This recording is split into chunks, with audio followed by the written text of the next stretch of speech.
Every town has a dark side. They say Antarctica is empty, just ice, snow, and silence. But that's a lie. Because right now, beneath miles of frozen stillness, something is moving. Over 5,000 people are stationed at the bottom of the world right now. Not tourists and not thrill seekers. We're talking scientists, engineers, families. Entire communities quietly building something permanent. Structures that don't look like research stations, they look like cities. And that's just what they let you see. Because here's the part nobody talks about. If we're capable of building civilizations out there now, well, what was here before? Antarctica is the last frontier. It holds our imagination. Old maps that said, "Here be monsters." The last remaining territory on the planet that could have such a designation is Antarctica. Something seems to be going on this mysterious continent at the South Pole. And it has been theorized by a number of people that Antarctica is some kind of alien base. The deeper you dig into Antarctica's history, the stranger it gets. When you put it all together, like we will today, one interesting and possibly terrifying idea emerges. Well, we weren't the first, and whoever came before us never left. Hey guys, it's Andrew, and welcome back to another episode of Every Town Where Today. We're heading to the coldest, most secretive place on Earth. And what we've uncovered might just rewrite everything we thought we knew about human history. And this is the Forbidden History of Antarctica.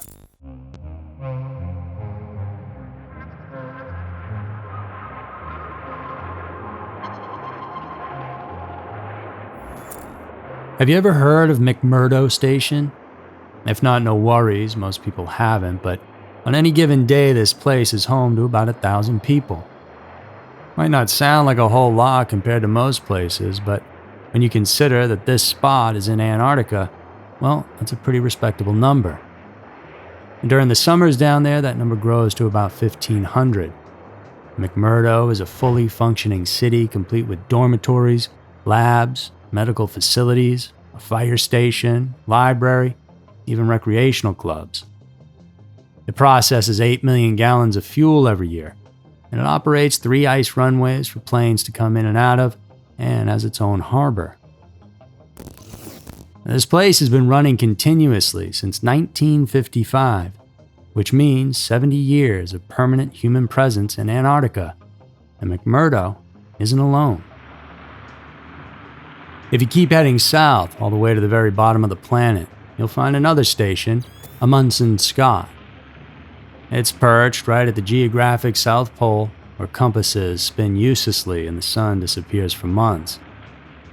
In the summer, around 150 people are there, and in winter, maybe 50 stay behind. Imagine being one of them, locked in with no way in or out, while the world above moves on. You don't leave, you just wait. And further out, there's Vostok, a Russian station built in one of the coldest places Earth has ever recorded, minus 128.6 degrees Fahrenheit. That kind of cold is hard to imagine because, well, nobody's ever truly felt it. If you did, say, plop down naked in those temperatures, the pain on your skin would be instant.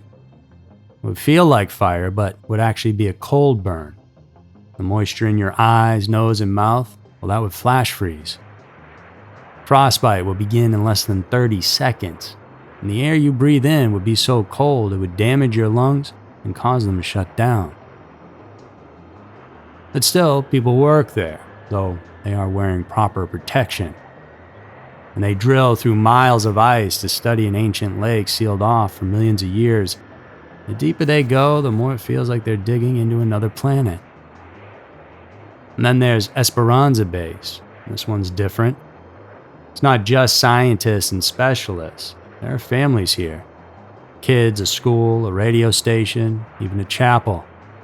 11 babies have been born there since 1978. Real lives, real homes, all in Antarctica.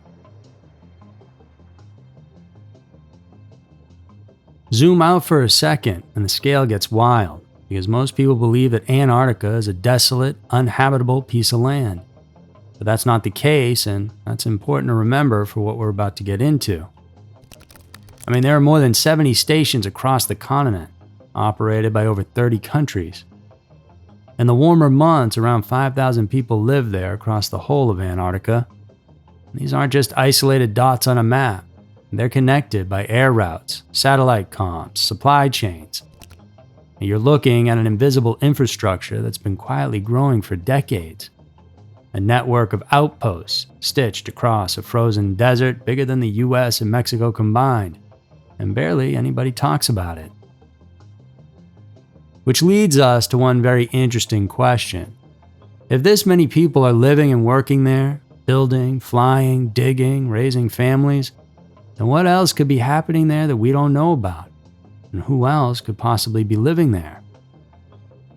And those exact questions take us back to 1929 when a German theologian named Gustav Disman was doing some routine archival work in Istanbul.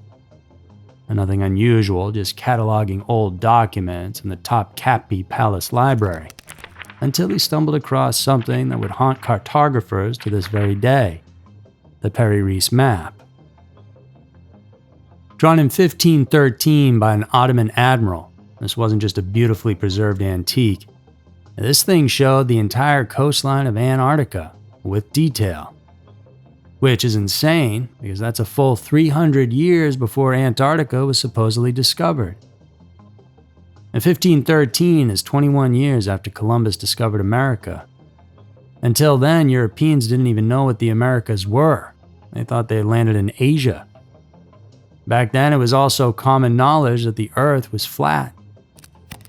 Officially, Antarctica wasn't discovered until 1820, yet here was a map drawn on gazelle skin, showing geographical features of a continent no one knew existed at the time.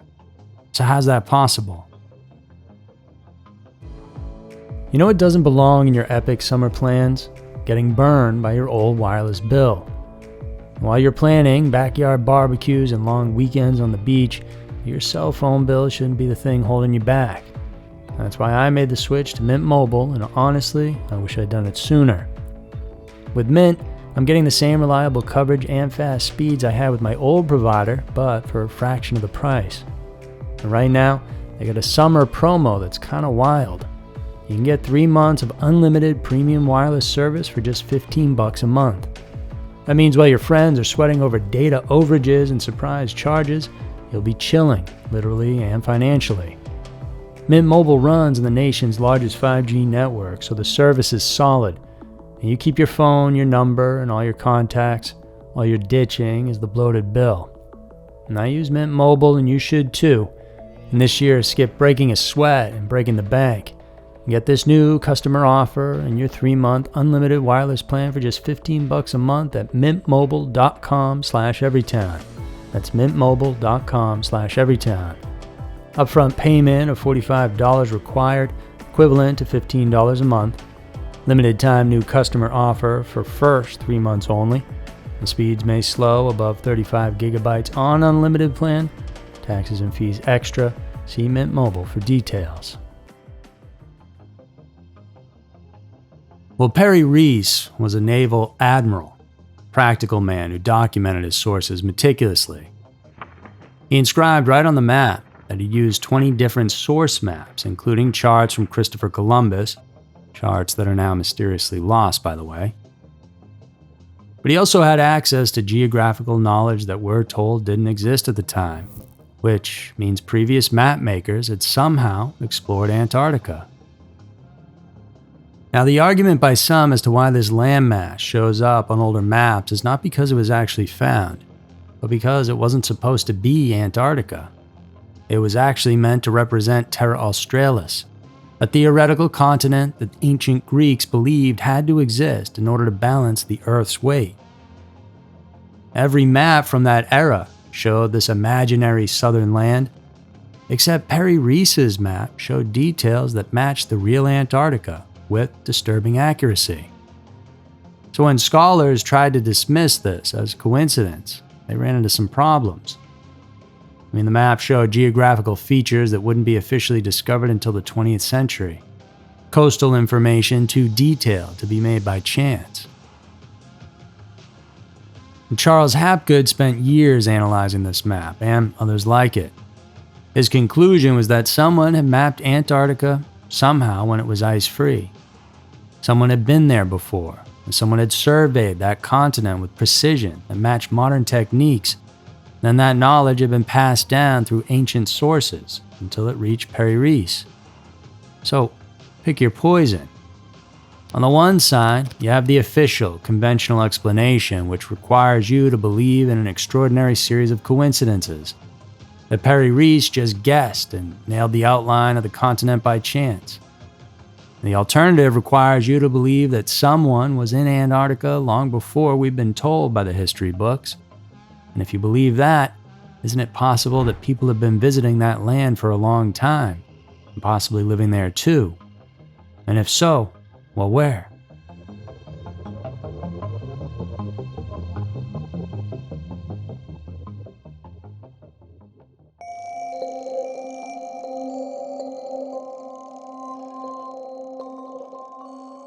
In 2016, satellite images started circulating on the internet.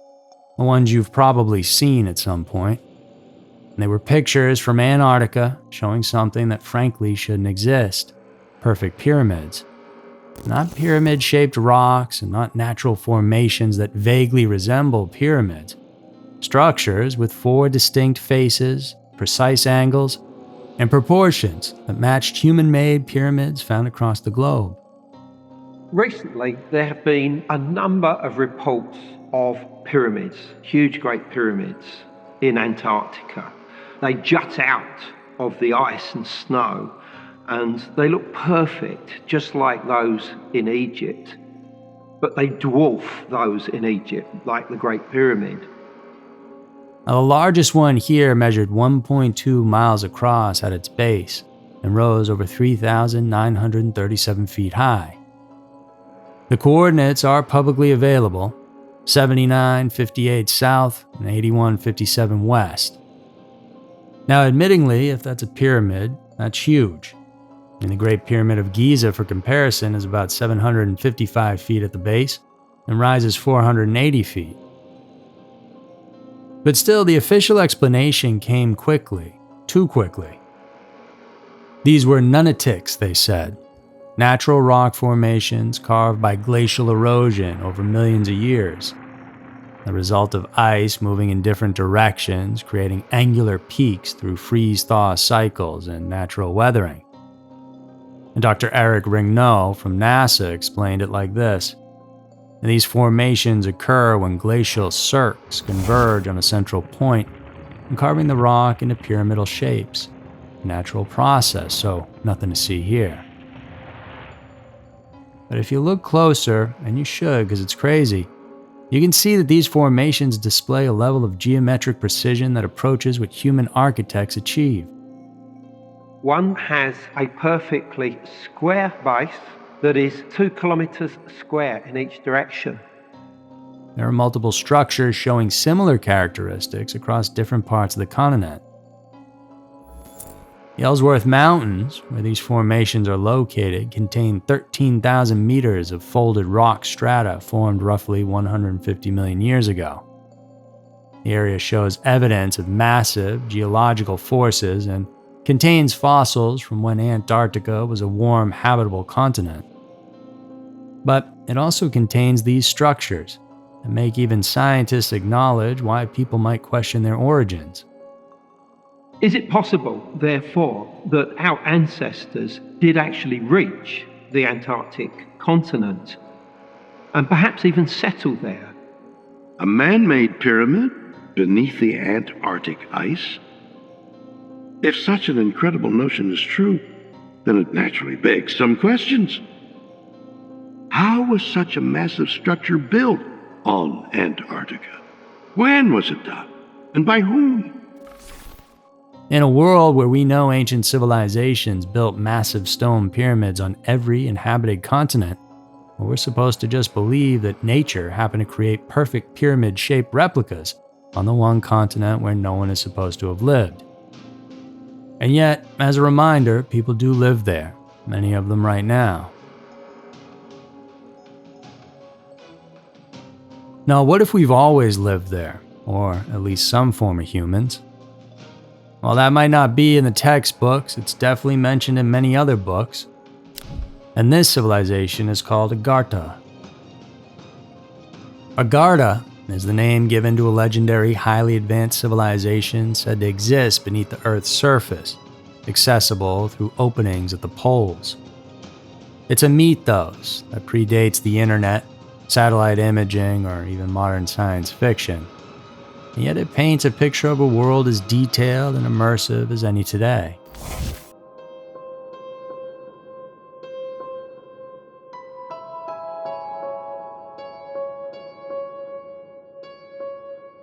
The story begins in 1873 with Louis Jacqueliot, a French colonial judge stationed in India. He claimed to have accessed ancient Sanskrit texts that spoke of a hidden capital beneath the earth, a lost city brimming with advanced technology and ancient wisdom. But it wasn't until Alexandre Saint-Yves, a French mystic and political thinker, entered the picture that Agartha became something much more unsettling.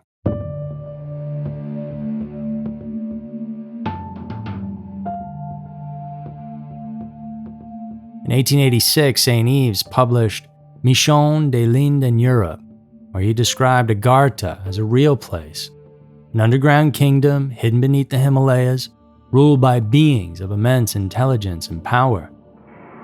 He claimed to have learned all of this from a mysterious figure named Prince Hardij Sherif, who taught him an unknown language, Batanian, supposedly spoken by the subterranean race. According to Saint-Yves, Agartha was a society far ahead of ours. Its people had gas lighting, railways, even air travel, centuries before such technologies appeared on the surface. And their libraries were carved into stone, preserving the forgotten knowledge of ancient worlds. They had their own religion, a sovereign government, and a technology base that made surface civilization look primitive by comparison.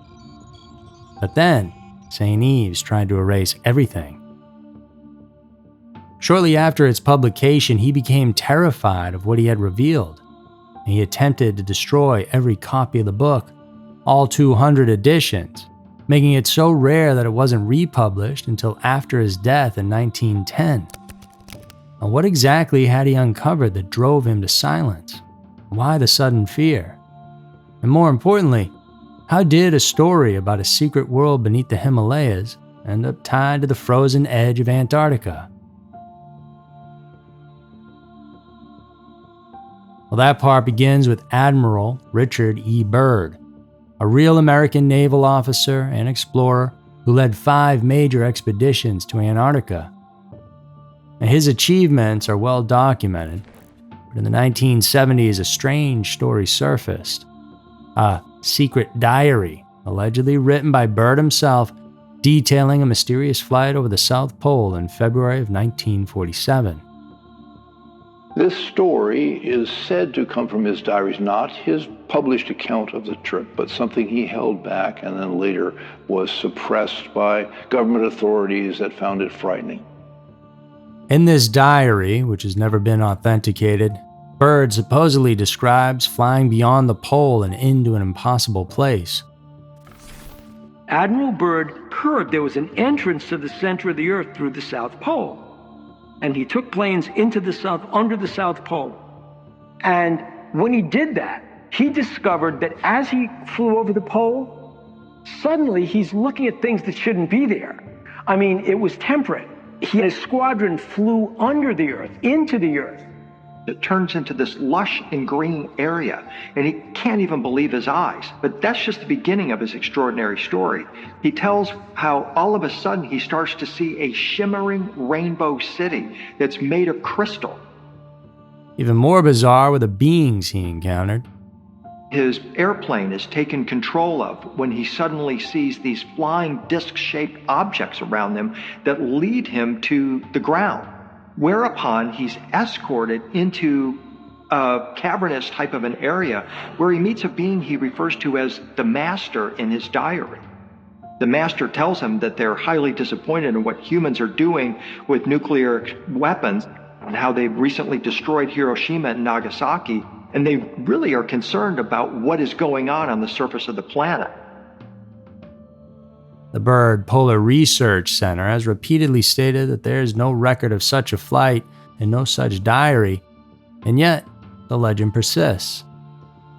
And some think the US government covered up whatever Byrd saw, which, let's face it, if he did see that, they most certainly would.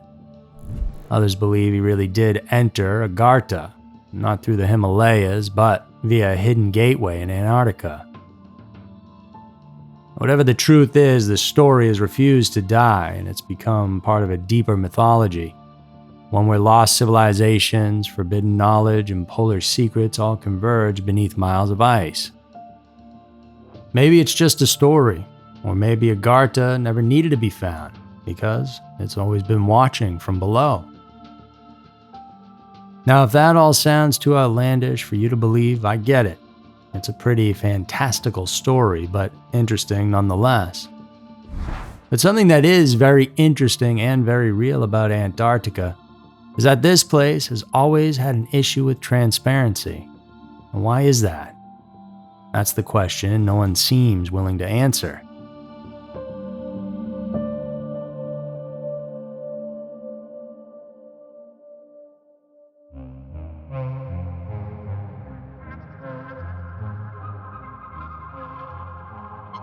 Every single path in this investigation seems to hit the same wall, a lack of transparency wrapped in a layer of official protocol. But the deeper we dug, through obscure documents, buried policies, and decades of international agreements, we uncovered something super interesting that makes you wonder if there really is something to the whole Agartha story.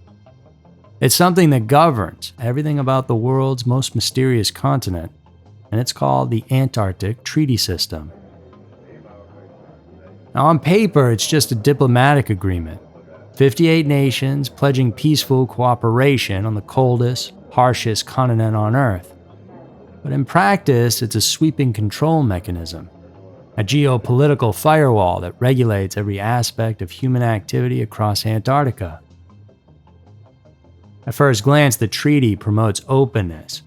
It mandates scientific transparency, requires all research data to be publicly shared, and allows for unrestricted inspections. Military activity is banned, except for logistical support. Antarctica is officially designated a natural reserve, devoted to peace and science. But look closer. There are 75 Antarctic specially protected areas, and entry into any of them requires a special permit. Mining? Permanently prohibited. Waste disposal is tightly regulated. Every activity, even walking on certain stretches of ice, requires a formal environmental impact assessment. While tourism is technically allowed, it's heavily restricted. Just 122,000 visitors last season, all traveling through approved operators under strict monitoring. So no, you can't just go wandering around there. What this creates is a system where access is controlled, filtered, and documented. True independent exploration is nearly impossible. Everything is surveilled. Every move is accounted for, and it's a level of oversight that suggests they're guarding more than just glaciers and penguins. At the center of the United States operations here is Operation Deep Freeze, a long-standing military logistical program that manages everything from transportation to infrastructure. They fly the planes, fuel the stations, and move the supplies, but they're not allowed to set up combat operations or permanent military bases. Their role isn't to fight wars, it's to keep a tight lid on what happens down there. Yes, data is shared, inspections take place, but when it comes to physically getting to Antarctica, it's a different story. Access is buried underneath bureaucratic red tape, limited to approved personnel on approved missions, all following pre-approved research agendas. And the justification for all of it, always the same. Environmental protection, scientific preservation, safeguarding Antarctica for future generations. And here's the deeper layer. That environmental narrative serves another purpose too. It reinforces the belief that Antarctica has been frozen and uninhabitable for millions of years, a place where no ancient civilization could possibly have existed. Because if people start questioning that narrative, they start thinking someone might have lived there long before us, well, then the entire framework of secrecy begins to crack. So the restrictions aren't just physical, they're psychological. It's not just about keeping people out, it's about making sure no one ever thinks there's anything worth going in for. The science tells us the continent has been frozen for millions of years, making human habitation impossible throughout the entire span of human evolution. Ice core data extending 800,000 years shows continuous glacial conditions. The last time Antarctica was habitable was 35 million years ago, long before humans existed. Now, this creates an insurmountable chronological problem if you want to believe people lived there. Humans evolved 350,000 years ago, give or take. Antarctica became uninhabitable 35 million years ago. So the math doesn't work for ancient civilizations. And study after study seems to say the same thing. It's been locked in glacial conditions that entire time. No warm periods, no window for human life. Throughout that entire stretch, CO2 levels stay between 180 and 300 parts per million, too low to allow ice-free conditions. Even during the warmest interglacial periods, Antarctica stayed frozen. The science sounds solid, airtight, and definitive. But science has been wrong before. Big ideas have collapsed when one unexpected discovery changed everything. The way this particular narrative is delivered, so certain and so absolute, it almost feels like a defense. As if questioning it would open a door to something much bigger than just climate records. Of course, you can't deny the archaeology seems to back it up. No artifacts older than the early 1800s have ever been found here. No ancient structures for sure, nothing man-made beneath the ice. And it's not for lack of trying. For more than 65 years, researchers from dozens of countries have studied the continent up close. And all that time, they say they found nothing. But here's the thing. Absence of evidence isn't the same as evidence of absence. Antarctica, as a reminder, is bigger than the US and Mexico combined, and it's buried under more than 1.5 miles of solid ice. So, how much of it has actually been seen? More importantly, who is doing the looking and what exactly were they looking for?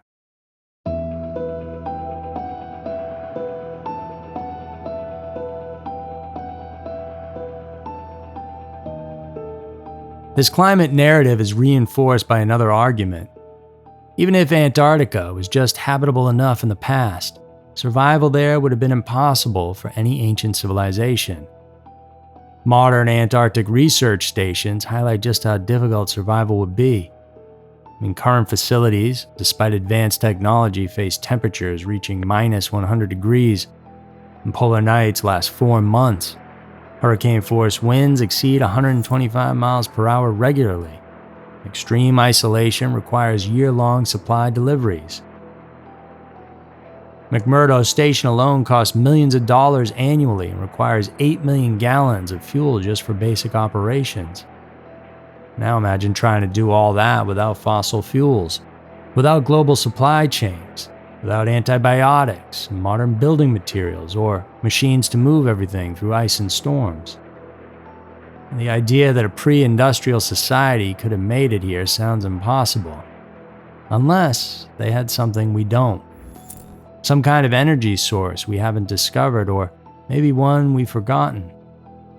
Maybe those old stories about underground civilizations aren't as far-fetched as they sound, if they veered off of our technological path and found one that's entirely different. Top Antarctic researchers unanimously reject the idea of any sort of hidden past, and fair enough, it's a wild pill to swallow. Dr. Peter Neff calls such theories outright fiction. Professor Eric Rigneau offers scientific explanations for every anomaly people point to.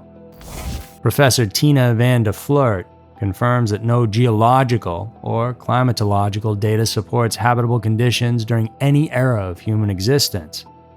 So, the verdict from science is clear, and the case is closed. No credible evidence, no ancient cities, no lost civilizations. Still, this might just be one of those places that doesn't give up its secrets easily. And the ice preserves everything, but reveals almost nothing. Unless you know exactly where to look and have the means to get there. Some believe there's hidden evidence buried beneath that ice that challenges everything we know about human history. And maybe not just traces of survival, but proof of something more. Technologies we've forgotten, and cultures we've never imagined. Civilizations that learn to live in a world we now call unlivable. Or maybe not, maybe science is right. Maybe Antarctica has always been exactly what it appears to be, a vast frozen desert, home only to snow, wind, and microscopic life clinging to the edges of survival. But with all we've seen, the ancient maps, the perfect geometric formations, the tightly controlled access, the stories that refuse to die, can we really say that without a doubt, we know the whole truth? In Antarctica, everything is locked beneath layers of silence and snow, and anything could be possible. Whatever the truth is, it's still down there, waiting for someone brave enough or foolish enough to dig it up.